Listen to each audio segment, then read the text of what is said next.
энэ тооллогыг маш ач холбогдолтой их чухал тооллого гэж бас бодож байна. Ягаад гэвэл аливаа нэгэн шийдвэр угаасаа хувийн хвшилт байна уу, төрд байна уу, заавал датан дээр суурилсан байх хэрэгтэй байгаа. Тэгэхээр энэ тооллогот аль болох компаниуд маань өргөн цар хүрээтэй одоо бүгд юу н хамрагдах нь аягүй чухал байгаа. Тэгээ аль болох нээлттэй бас мэдээлэлээ өгснөөрөө энэ маань өөрөө яг манай эдийн засаг юу н ямар байдалтай байна вэ гэдгийг яг бодит датагаар одоо шийдвэр гаргагч нар болон хувийн хвшлийнхэн бас айгүй чухал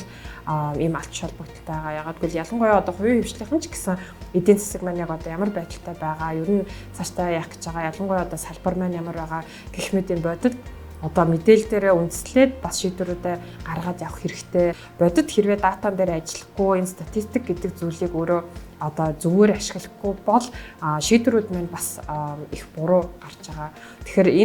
энэ жилийн тооллого бол ялангуяа нөгөө ковидын одоо үед хийгдэж байгаа юм тооллого учраас хамгийн бас одоо шийдвэр гаргагч нарт их чухал мэдээлэл болоод хэрвээ энэ мэдээлэлээ зөв зохистой ашиглаад явчих юм бол харин ч эсэргээрээ манай улс орн жижиг учраас одоо энэ жижиг эзэн засагтар бол айгүй түргэн шурхай зөв шийдвэрүүдээ гаргаад бас түрүү чи миний хэлдгээр компаниараа бид нар зөв маневрлаж чадсан учраас одоо амжилттай байгаа шиг улс орноороо яг энэ тоон дээр үндэслээд зөв маневрлаад явчих юм бол